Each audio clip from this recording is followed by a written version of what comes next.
नमस्कार। Stomach disease master class के इस पहले वर्कशॉप में आपका स्वागत है। इसके पहले डेमो क्लास हो चुका है, उसमें काफ़ी चीज़ें बताई गई हैं, लेकिन अभी मुख्य रूप से हम लोग आज से मेन क्लास को स्टार्ट करेंगे। तो stomach disease master class advance acupressure diagnosis and treatment. तो स्टमक के बारे में ध्यान दीजिए, ये डाइजेस्टिव सिस्टम नहीं, क्योंकि स्टमक डाइजेस्टिव सिस्टम का एक पार्ट है।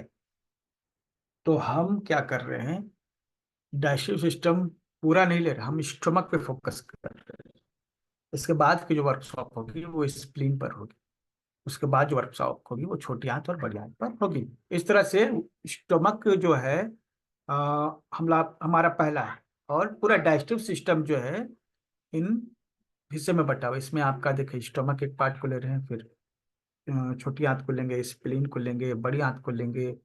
ठीक है, तो एक पूरा डाइजेस्टिव ट्रैक्ट कंप्लीट होगा, लेकिन मुख्य अंग तो स्टमक ही है। तो ये इसका पहला पार्ट है। हमारी कोशिश है कि जो एक्यूप्रेशर की डायग्नोस्टिक क्लासेस हो, आपको एक बेस दिया जाए जिस पर आप सभी तरह के डिजीज को ट्रीटमेंट कर सके। ठीक है, चलिए स्टमक डिजीज में हम लोग सबसे पहले स्टमक के स्ट्रक्चर को समझना जरूरी है।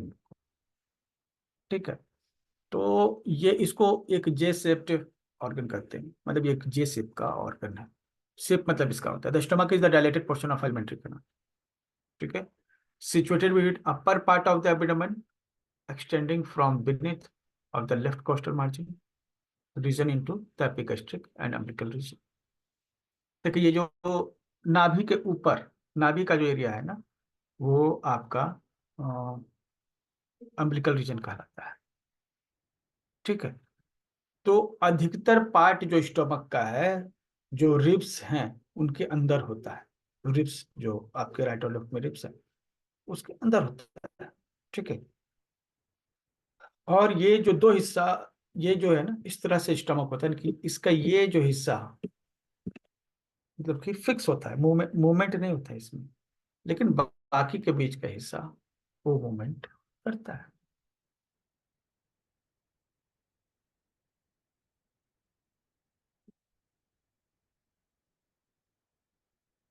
इसकी लोकेशन को समझिए। हम स्टमक की लोकेशन को, यहाँ पर क्या है ना, सबसे पहले डायफ्राम, नाभि जो है आपका है, ये अम्बिलिकल रीजन। ठीक है, नाभि आपकी यहाँ जाए। ठीक है, तो ये हिस्सा जो कहलाएगा ना अम्बिलिकल रीजन, अधिकतर तो इसी में आ रहा है ना। नाभि के जस्ट ऊपर वाला जो हिस्सा है, इसी में मोस्ट इसका पार्ट आ रहा है। लेकिन इसके ऊपर भी, जिसको एपिगैस्ट्रिक रीजन कहते हैं, ये इसमें भी स्टोमक आता है।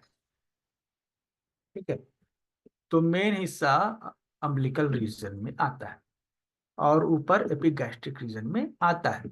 लेकिन इसका कुछ हिस्सा हाइपोकॉन्ड्रियम में आएगा, लेफ्ट हाइपोकॉन्ड्रियम और ये राइट हाइपोकॉन्ड्रियम। राइट हाइपोकॉन्ड्रियम में कुछ लेना देना नहीं है।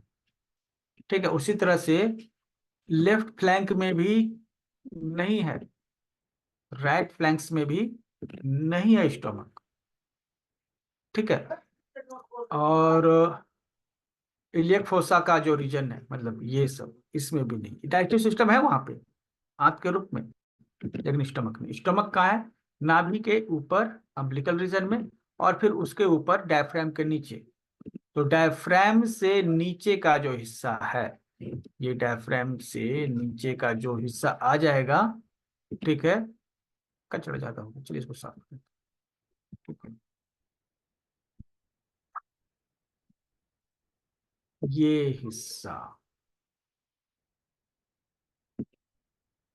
यही आपका स्टोमकल लोकेशन। ठीक है, बहुत इंपॉर्टेंट लोकेशन।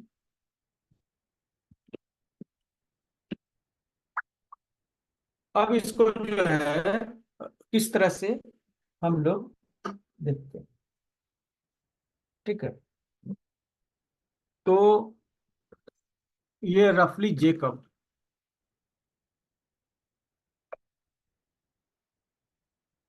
J curve. ठीक है, जे कर्व करने का मतलब है कि ये ये इस तरह का कर्व हो गया जे। जे कर्व शेप कहलाता है। इसमें टू ओपनिंग्स है, मतलब ये खुलता है दो जगह से, two openings. The cardiac and pyloric orifice, तो यहाँ पर आपका कार्डियक ओरिफिस हो गया, यहाँ पाइलोरिक ओरिफिस हो गया। ठीक है, ये दो जगह, मतलब एक ऊपर से एक नीचे से, दो जगह से खुलता है। ठीक है, two curvatures, the greater and lesser curvature. ये कर्व है, ये वाला कर्व जो है ना, ये बड़ा है तो ग्रेटर कर्वेचर करते हैं, और ये कर्व छोटा है इसलिए इसको लेसर कर्वेचर करते हैं। ठीक है, तो ये सब हो गया। अब जो टू सरफेस है, एंटीरियर एंड पोस्टीरियर सरफेस। ठीक है, इंटीरियर मतलब जो सामने का हिस्सा आपको दिख रहा है वो इंटीरियर होगा, जो पीछे का हिस्सा है जो आपको नहीं दिख रहा है वो पोस्टीरियर है। ठीक है, दो हिस्सों में ये बट जा रहा है। ठीक है, और ये मुख्य रूप से एक बड़ा हिस्सा जो है ना, ये जो आपका मेन हिस्सा है जिसको फंडस कहते हैं, एक ये हिस्सा हो गया। ठीक है, ये नहीं रुकिए, यहाँ पर ये देखिए, ये हिस्सा जो है फंडस हो गया। ये हिस्सा जो है आपका बॉडी कहलाएगा। इसको थोड़ा और बारीकी से समझिए, यहाँ से जो ऊपर थोड़ा सा उठा हुआ है ना वो फंडस है, और उसके नीचे जो हिस्सा हो गया ये बॉडी हो गया।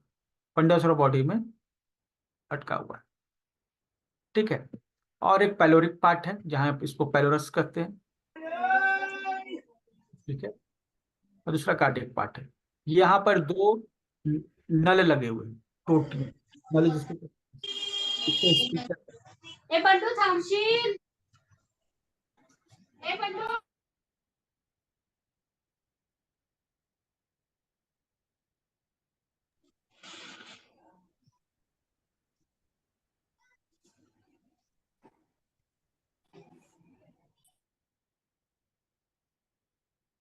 तो मुख्य रूप से एक फंडस है, एक बॉडी है, दो स्पीकर। ठीक है,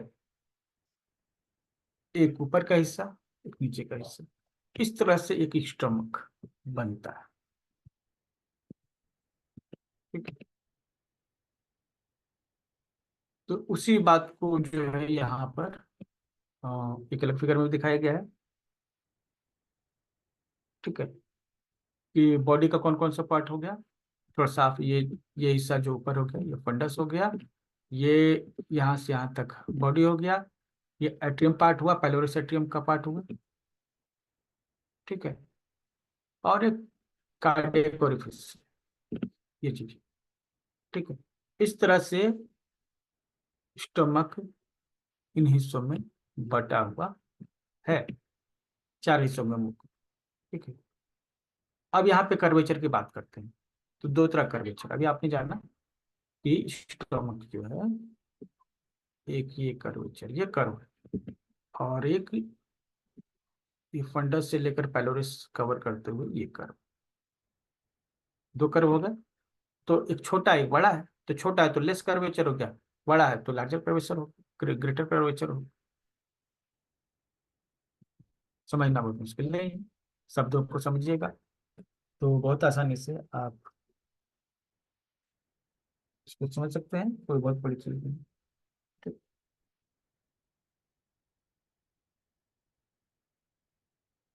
अब देखिए क्या है, from right lesser curvature from right border of the stomach extend to the cardiac orifice of the pylorus. Okay, it is suspended from the liver by the lesser artery. ये levers के just नीचे होता है। ठीक है,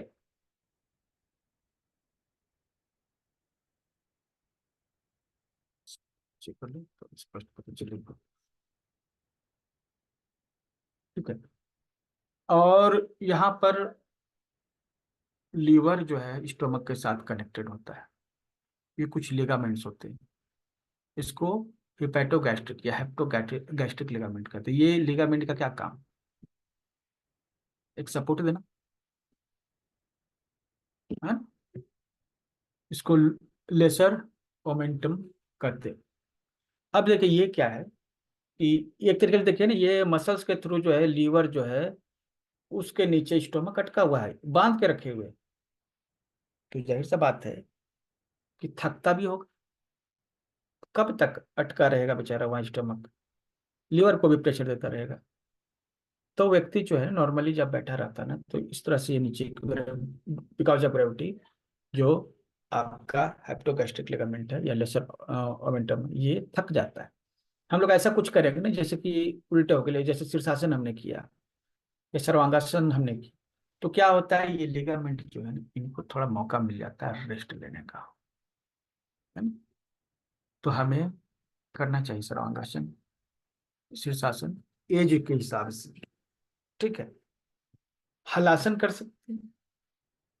इससे क्या होगा, इससे ये जो लिगामेंट्स है ना, ये केवल यहाँ लीवर और स्टमक को जोड़ने वाले लिगामेंट्स ही नहीं, बाकी ऑर्गन्स भी है ना, अलग अलग लिगामेंट्स के थ्रू जो है एक पैक होते हैं मसल्स, एक इसको जो कैविटी में पैक होते हैं, तो उनको मौका मिल जाता है थोड़ा रेस्ट करने का। ठीक है, अब इसके बाद ये मसल्स को आराम मिल जाता है लीवर के साथ जुड़ा। लीवर देखिए, और ये क्या, डायफ्राम। ये जो हिस्सा है, ये मसल्स का हिस्सा क्या है, डायफ्राम। जब सांस लेते हैं ना तो ये नीचे की ओर आता है, जब सांस छोड़ते हैं तो ये फिर ऊपर की ओर चला जाता है। इसके ऊपर नीचे होने से श्वसन में मजबूती आती है, व्यक्ति अच्छे से सांस ले सकता है। ठीक है,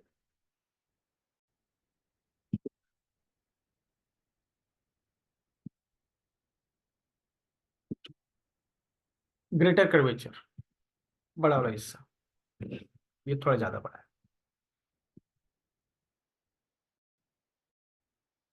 ये थोड़ा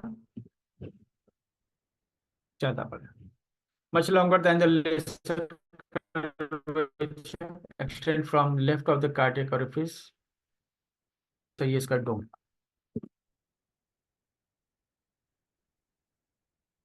ठीक है, and along the left border of the stomach to the pelvis। तो ये आपका जो है हिस्सा है। ठीक है, यहाँ भी लिगामेंट्स होते हैं,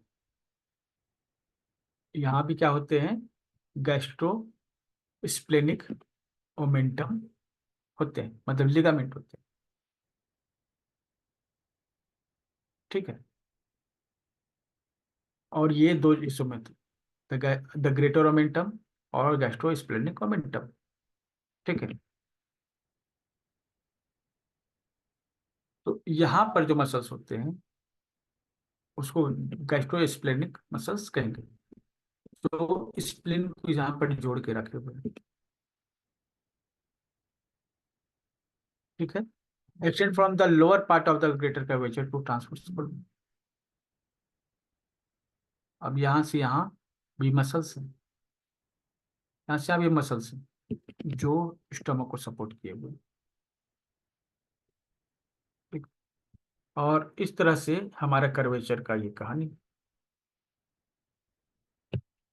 कर्वेचर के अलावा ओपनिंग है जिसके बारे में स्टार्ट में बोला। ओपनिंग है the cardiac orifice where the oesophagus enters the stomach, where the esophagus enters the stomach।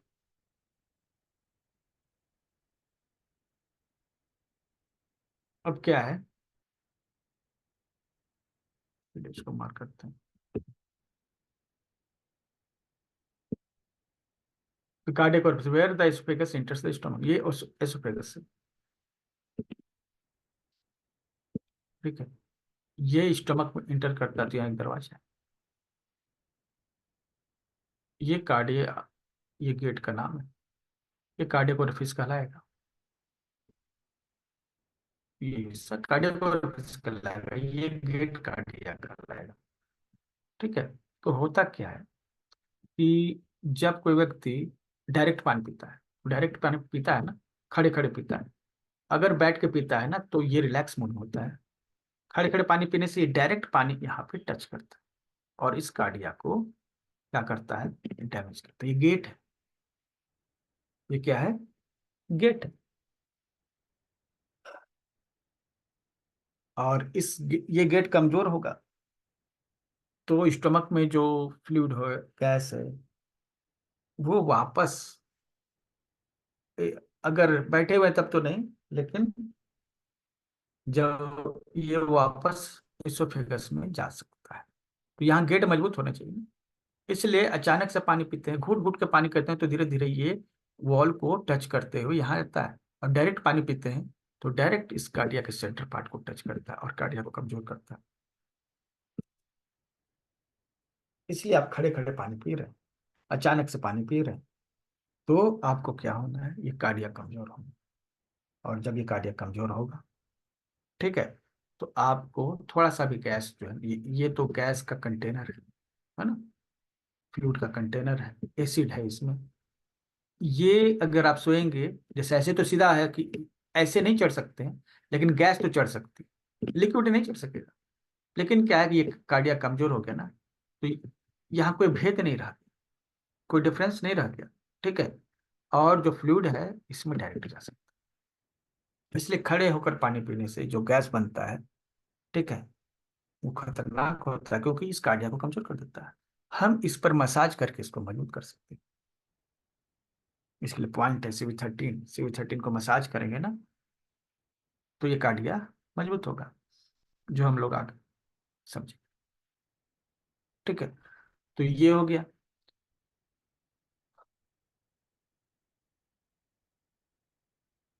ये सामने से आप देख रहे हैं ना, अगर आप ये साइड से देखिएगा तो आपको यहाँ स्टमक दिखेगा, उसके ऊपर,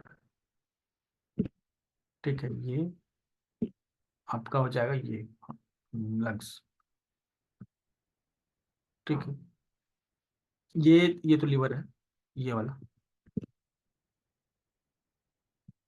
क्योंकि लंग्स और हार्ट के बीच में, ये लंग्स और लीवर के बीच में डायफ्राम होता है।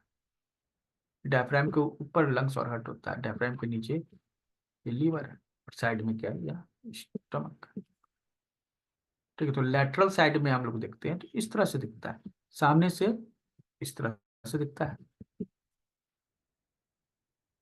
ठीक है।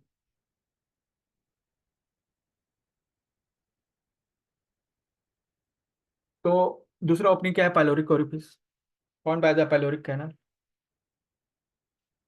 ये जो हिस्सा है, कैनाल मतलब ट्यूब, ये जो ट्यूब है पाइलोरिक कैनाल कहलाता है, ठीक है। ये हिस्सा लास्ट वाला, ये पाइलोरिक एट्रियम कहलाता है। और बहुत लंबा नहीं होता है, 2.5 cm या फिर 1 इंच का होता है, ठीक है। The circular muscles coat the stomach too much thicker here and form and anatomic and psychological physiological pyloric sphincter. तो यहाँ पर दूसरा स्पिंस्टर, यहाँ पर क्या है, आपको एक दूसरा स्पिंस्टर दिया गया है। जिस तरह से कार्डिया है, उसी तरह से यहाँ पर पाइलोरिक स्पिंस्टर है। अब ये समझ लो कि कमजोर हो गया, ये कमजोर हो गया, तो फूड जो है ना, उसको डाइजेस्ट होने का टाइम नहीं, ये उसको रोक के रखता है ना, तभी तो यहाँ पर मिक्स होता है। तो फूड को मिक्स होने का, डाइजेस्ट होने का टाइम नहीं मिलेगा।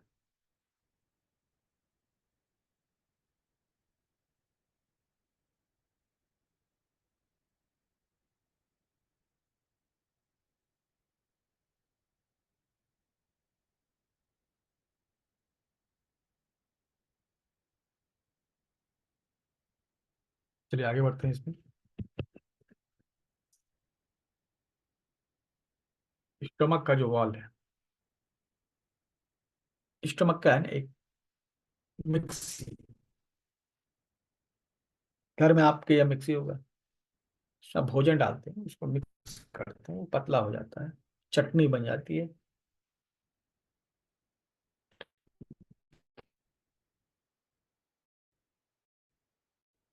स्टमक भी क्या है, एक मिक्सी।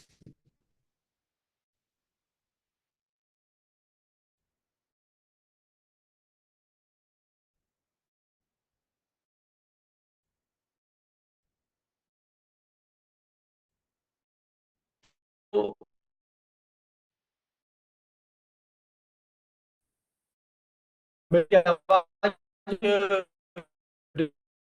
हो रही है क्या?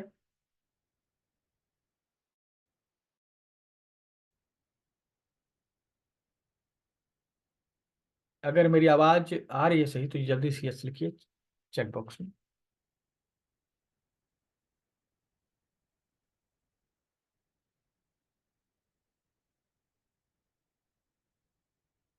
मेरी आवाज नहीं आ रही है क्या? हेलो।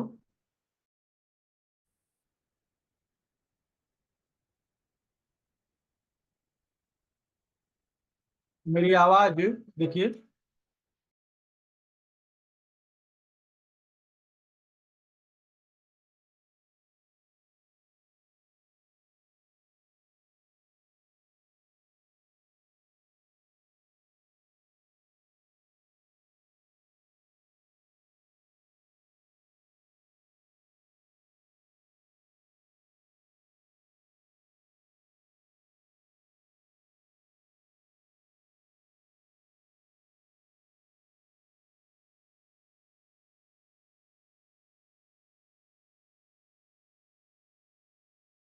हमको लगा कि मेरी आवाज नहीं आ रही है इसलिए हमने थोड़ी देर के लिए ब्रेक किया। ठीक है। तो चलिए अगर आ रही है तो कंटिन्यू करते हैं।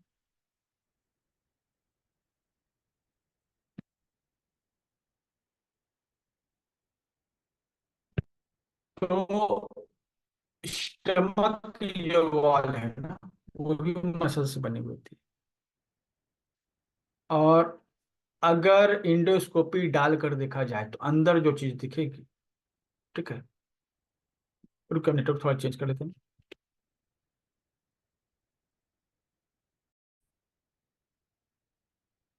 तो जब इंडोस्कोपी होती है तो स्टमक के अंदर जो है ये रस दिखते हैं। ठीक है। और ये रस जो होते हैं। ठीक है। आंतों की तरह आप देख रहे हैं एक संरचना होती है दिखती ये। लेकिन ये जो दीवार है स्टमक का ये जो लेयर है। ठीक है। ये मस्कुलर होता है। ठीक। ये सबसे बाहर ये जो लेयर है इसको सिरोसा कहते हैं। क्या कहते हैं? शिरोसा। ये सबसे ऊपर जो यहाँ पे नाम दिया हुआ है। ठीक है। अब इसके इसका लेयर में अंदर जाएंगे तो हमें मस्कुलर वॉल दिखेगा मसल्स जो है वो ब्लॉक। इससे इसमें क्या है लॉन्गिट्यूडनल फाइबर्स।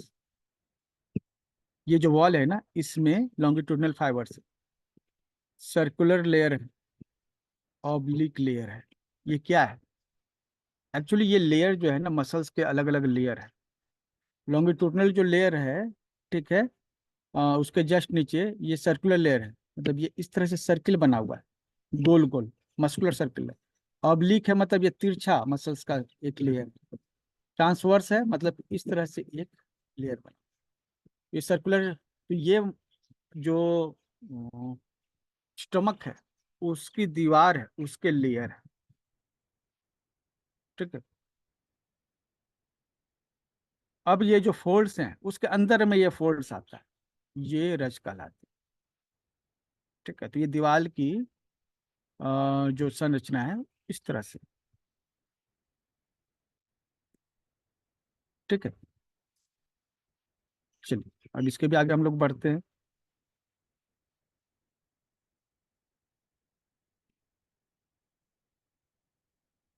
अब ये हम लोग क्या देख रहे हैं इसको हम लोग समझते हैं। ये दरअसल क्या है जो पड़ोसी जैसे एक पड़ोसी होते हैं ना कि आपके घर के बगल में कोई पड़ोसी होंगे। ठीक है। तो उसी तरह से स्टमक के पड़ोसी रिलेटिव्स है।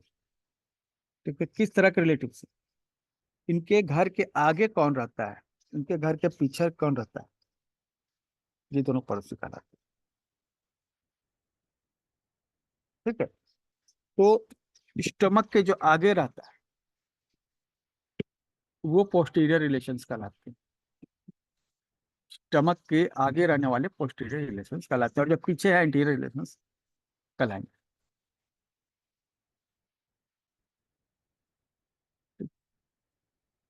तो यहाँ पर स्टोमक कहाँ पर है? ये एक संरचना जो आप देख रहे हैं, ये स्टमक हो गया। ठीक है। डायफ्राम इसके ऊपर वाले पार्ट में है,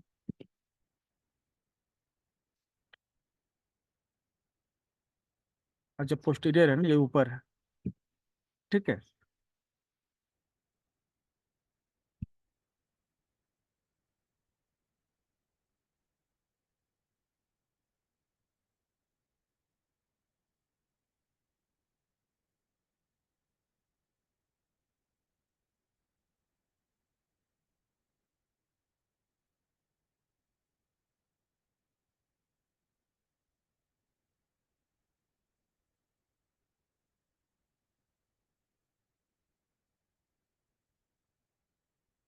हम्म,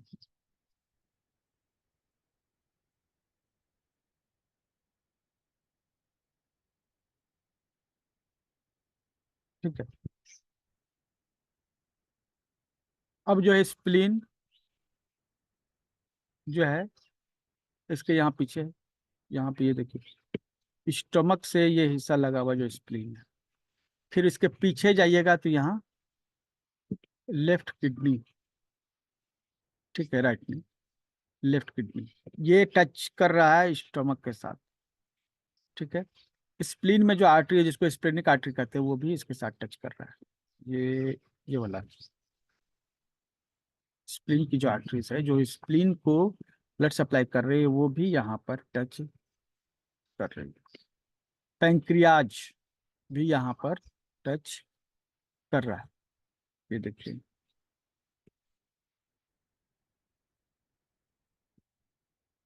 ट्रांसवर्स कोलोन, जैसे ये बड़ी आंत है ना, बड़ी आंत यहाँ से यहाँ चढ़ती है, इसको असेंडिंग कोलोन करते हैं।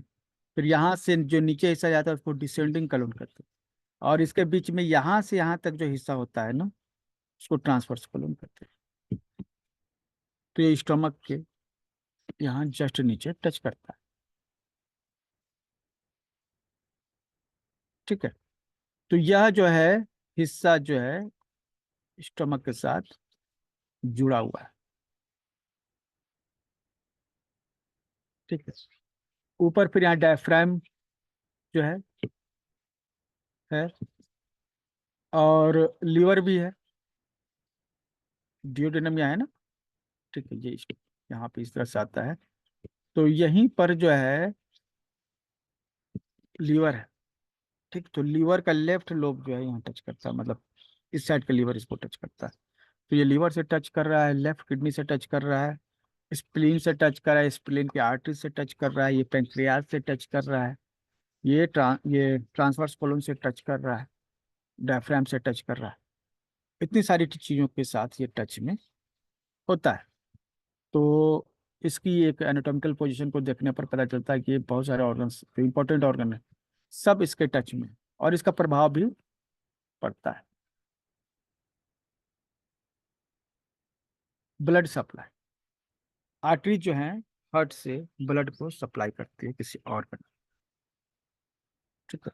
और जो ये स्टमक को ब्लड सप्लाई करती है, उसको celiac celiac arteries, celiac arteries कहते हैं। ठीक है। अब जो है इसमें, इसको एक एक करके देखते हैं।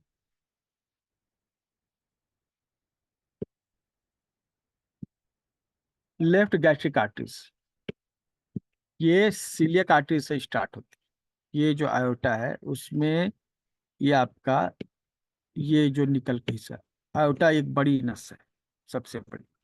उससे जो ब्रांचेस निकलते हैं ना, अलग अलग ऑर्गन्स में जाते हैं। ठीक है। तो इसी से, आयोटा से एक ब्रांच जाता है जिसको लेफ्ट गैस्ट्रिक आर्टरी कहते हैं। ये देखिए, ये लेफ्ट गैस्ट्रिक आर्टरीज, ये स्टमक का जो अपर पार्ट है ना, उसको ब्लड सप्लाई करता है। आयोटा का ये हिस्सा जो है स्टमक के ऊपरी हिस्से को लेफ्ट गैस्ट्रिक आर्टरी से ब्लड सप्लाई करता है। तो अगर लेफ्ट है उसका राइट भी होगा। ठीक है, तो ये आपका लेफ्ट जो है आर्टरी, लेफ्ट गैस्ट्रिक आर्टरीज। तो aorta से जो है लेफ्ट गैस्ट्रिक आर्टरी जो है निकलती है। ठीक है, तो हेप्टिक आर्टरीज को टच करती है। ठीक है, हेप्टिक आर्टरीज कौन सी है? जो आर्टरीज लीवर को ब्लड सप्लाई करती है उनको हेप्टिक आर्टरीज कहते हैं, उससे टच में होती है। तो लेफ्ट गैस्ट्रिक आर्टरीज से इस बड़े पार्ट को, और राइट ब्रांच से इस डियोडेनम वाले पार्ट को एनर्जी मिलती है। ठीक है, अब इसके अलावा जो है शॉर्ट गैस्ट्रिक आर्टरीज भी होती है। एक राइट और लेफ्ट आपने देखा, ये आर्टरी जो है राइट और लेफ्ट है। ठीक है, उसके अलावा शॉर्ट गैस्ट्रिक आर्टरीज यहाँ पर, ये देखिए, ये देखिए, ये स्प्लीन और स्टमक को कनेक्ट कर रही है। Short gastric artery arise from splenic artery and supply fundus of the blood. तो जो ये अपर पार्ट है, इसको हम लोग फंडस करते हैं, उसको ब्लड सप्लाई स्प्लीनिक आर्टरी से होती है, शॉर्ट गैस्ट्रिक आर्टरी। ठीक है, इधर से ये ब्लड सप्लाई कर रहा है, इधर से हार्ट से ब्लड आ रहा है, हार्ट से ब्लड आ रहा है अपर पार्ट में और डिओडेनम वाले पार्ट में। ठीक है, स्टोमक और छोटी आंत को जो हिस्सा जोड़ता है उसको कहते हैं डिओडेनम। यहाँ पे मैंने अभी एक सर्कल कर दिया ये। ठीक है, और स्प्लीन से आ गई। ये तीन चीजें हो गई, शॉर्ट गैस्ट्रिक आर्टरी। ठीक है, अब जो है लेफ्ट से एक और जो है आर्टरी जा रही है जो मेन बॉडी में जा रही है। ठीक है, उसको कहते हैं लेफ्ट गैस्ट्रोपेप्लिक आर्टरी। ये स्प्लीन से यहाँ पर एनर्जी जा रही है। ठीक है, और ये ग्रेटर कर्वेचर जो बड़ा वाला कर्वेचर है उसको स्प्लीन जो है ब्लड सप्लाई करती है। ठीक है, इस ये लेफ्ट हिस्सा है और यहीं से ये एक राइट हिस्सा भी है। ठीक है, ये मतलब यहां से यहां तक तो स्प्लीन से जो आर्टरीज आ रही है उन्होंने ब्लड सप्लाई की है। ठीक है, लेकिन जो लीवर से कॉमन हेप्टिक आर्टरीज है, मतलब कि ब्लड जो है लीवर को जा रहा है जो आर्टरीज, उससे एक आर्टरीज नीचे आ जाती है और इस हिस्से को ब्लड सप्लाई करती है। मतलब जो ब्लड सप्लाई का चैनल है, ब्रांच है, उसी का एक हिस्सा स्टमक के निचले पार्ट को ब्लड सप्लाई करता है। जो पांच हिस्से हो गए। ठीक है, लेफ्ट गैस्ट्रिक आर्टरीज ये हो गई, हार्ट से ब्लड आ रहा है उसमें जा रहा है। राइट गैस्ट्रिक आर्टरीज ये हो गई जो फंडस को ट्रीटमेंट दे रही है। और इसी का एक हिस्सा है हेप्टिक आर्टरीज, वो लोअर पार्ट को ज्यादा कच्चे होंगे। ठीक है, लोअर पार्ट को जो है ये जो है ना, ये ब्लड को लोअर पार्ट में दे रही है। इसके अलावा जो स्प्लीन से शॉर्ट गैस्ट्रिक आर्टरी से वो फंडस को भी ब्लड सप्लाई कर रहा है, एक ब्रांच जो है लार्जर कर्वेचर को ब्लड सप्लाई कर रहा है। इस तरह से ये आर्टरीज क्या करती हैं, ब्लड सप्लाई करती हैं। और जो ब्लड चाहिए हार्ट स्टमक को, इस तरह से प्राप्त होता है। तो जिस तरह से आर्टरीज हैं उसी तरह से वेन भी। ठीक है, तो वेन क्या करती है? वेन जो है यहाँ से ब्लड वापस हार्ट को ले जाएंगे। ठीक है, तो पोर्टल वेन में ये सभी जमा होते हैं। कौन से वेन में? पोर्टल वेन में। पोर्टल वेन मतलब क्या है? पूरा जो स्टमक है, स्प्लीन है, पेंक्रियाज है, मतलब जो ये डाइजेस्टिव सिस्टम का ये जो एरिया पूरा है ना पेट का, ठीक है, वहां से सभी से ब्लड को खींचकर, मतलब पोर्टल वेन लाती है और ये पोर्टल वेन जाके हार्ट को ब्लड देती है, जहां वो फिर से प्यूरिफाई होता है। ठीक है, तो ये जो आप नीले रंग के ये बड़ा वाला ब्रांच देख रहे हैं ना, ये नीले रंग का ये बड़ा वाला ब्रांच देख रहे हैं। ठीक है, ये पोर्टल वेन है। ठीक है, और स्प्लीन से ब्लड सप्लाई आ रही है, स्प्लेनिक वेन कहलाएगा। ठीक है, ये लेफ्ट गास्ट्रिक आर्टरी जो था उसी से यहाँ वेन भी निकला है। ठीक है, यहाँ से निकला। फिर ये निकला जो हेप्टिक आर्टरी जहाँ जा रहे थे वहां से हेप्टिक वेन्स पे आई, और वापस ये ब्लड से भी इन्होंने ये लीवर से भी हमने लिए ब्लड को, और ये सब चला गया ऊपर। ऊपर कहाँ? ऊपर हार्ट के पास। ठीक है, तो सभी से ब्लड इकट्ठा होकर जाता है, तो ये वेंस के थ्रू जाता है। ठीक है, और पोर्टल वेन जो है डाइजेस्टिव सिस्टम के ऑर्गन्स का सभी का ब्लड इकट्ठा करके वहां पर पहुंचाती है। ठीक है, लिम्फ, लिम्फेटिक ड्रेनेज, ये इंपॉर्टेंट। लिम्फ क्या करता है? इस तरह से ब्लड है बॉडी में, उसी तरह से हमारे शरीर में लिम्फ भी है। ठीक है, और जिस तरह से आर्टरीज होती हैं उसी तरह से आपके लिम्फ की आर्टरीज होती है। तो जिस तरह से आर्टरीज हैं उसी के साथ लिम्फ जो है बहता है। ठीक है, और इसके अलग अलग नोड्स होते हैं। नोड्स मतलब इकट्ठा स्टेशन जहाँ पर ये लिम्फ जो है रुकते हैं, जमा होते हैं। तो बॉडी में बहुत सारी ऐसी जगह है, नोड्स हैं, जहाँ पे लिम्फ इकट्ठा हो जाता है। और वहाँ लिम्फ को क्या किया जाता है? लिम्फ जो इकट्ठा होता है, लसिका उसको हम लोग हिंदी बोलते हैं, वहाँ पर WBC जो इन्फेक्शन है उसको किल कर देता है। व्हाइट ब्लड सेल्स जो है इस तरह से पूरे बॉडी से क्या करता है, अपने नोड पर ले आता है, और लिम्फ जो फ्लूइड है ना, अपने साथ बैक्टीरिया को पकड़ के लाता है नोड्स पर, और नोड्स पर उसको किल कर दिया जाता है।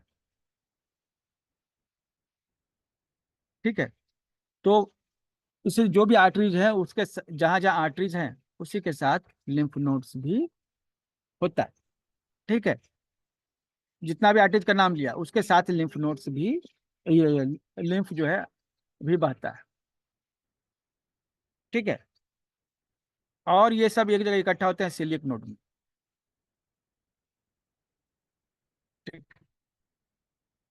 तो जो सिलियक आर्टरी था जो ब्लड सप्लाई कर रहा है, वहीं पर सिलियक नोड है। ठीक है, सिलियक आर्टरी क्या है?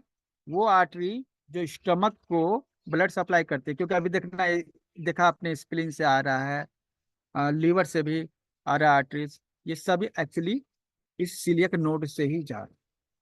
ठीक है, सीलियक आर्टरीज से ही ब्रांच बनता है, और सीलियक नोड में ही सभी लिंक इकट्ठा होते हैं यहीं पे। ठीक है, और इनको धीरे धीरे जो है एक जगह इकट्ठा करके बॉडी में किल किया जाता है। एक्चुअली ये भी एक नोड है। अब ये नोड है तो यहाँ पर इन्फेक्शन होने का चांस भी है, क्योंकि सबसे ज्यादा बैक्टीरिया यहीं पे होंगे, उसको किल करेगा बॉडी।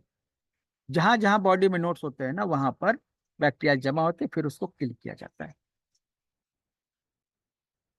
ठीक है, चलिए हम लोग आगे बढ़ते हैं।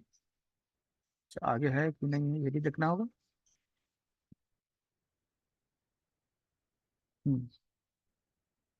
नर्व सप्लाई, नर्व क्या करती है? इम्पल्स, इलेक्ट्रिकल इम्पल्स सप्लाई करती है।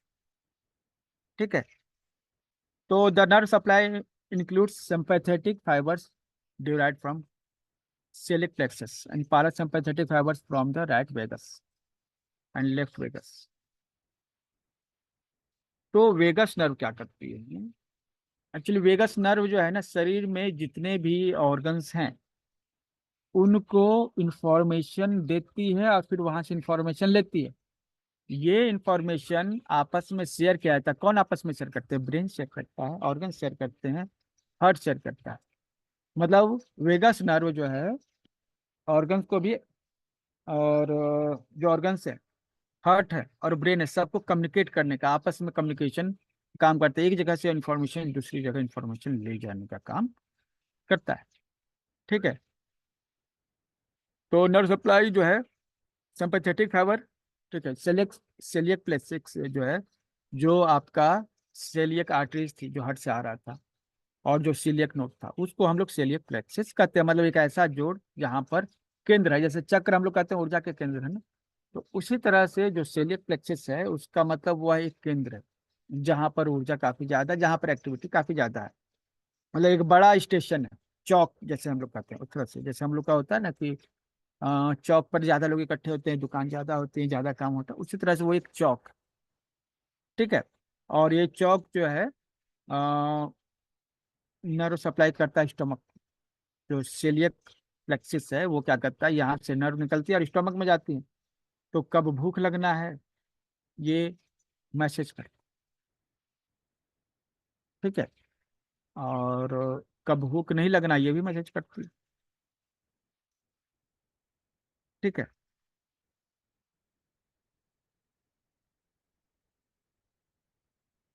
तो नर्व का काम ही यही, ऑर्डर देना। जैसे मसल्स, जैसे भोजन आ गया पेट में तो मसल्स क्या है, आपस में फैलेंगी, सिकुड़ेंगी। तो ये स्टमक है ना, गति करता है। ये गति से क्या होगा, इस गति से वो जो भोजन है वो मिक्स होगा। तो उसको मिक्स करने के लिए मसल्स को एक सिग्नल चाहिए जो कि नर्व से आता है। जैसे हार्ट है, हार्ट को भी जो है ऐसे नोड होता है उसमें, वो करंट सप्लाई करता है ये मसल्स को। तो उसी तरह से इनको भी करंट सप्लाई होती है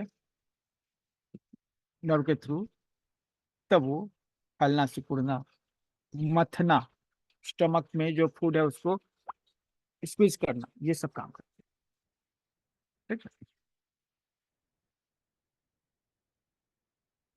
तो ये हिस्सा हम लोग का एनाटॉमी का हिस्सा था जो स्टमक से जुड़ा हुआ था। आई होप आपको काफी कुछ समझ में आया हो, ठीक है। इसके बाद भी हम लोग कुछ आगे पढ़ेंगे इसके नेक्स्ट बात, ठीक है।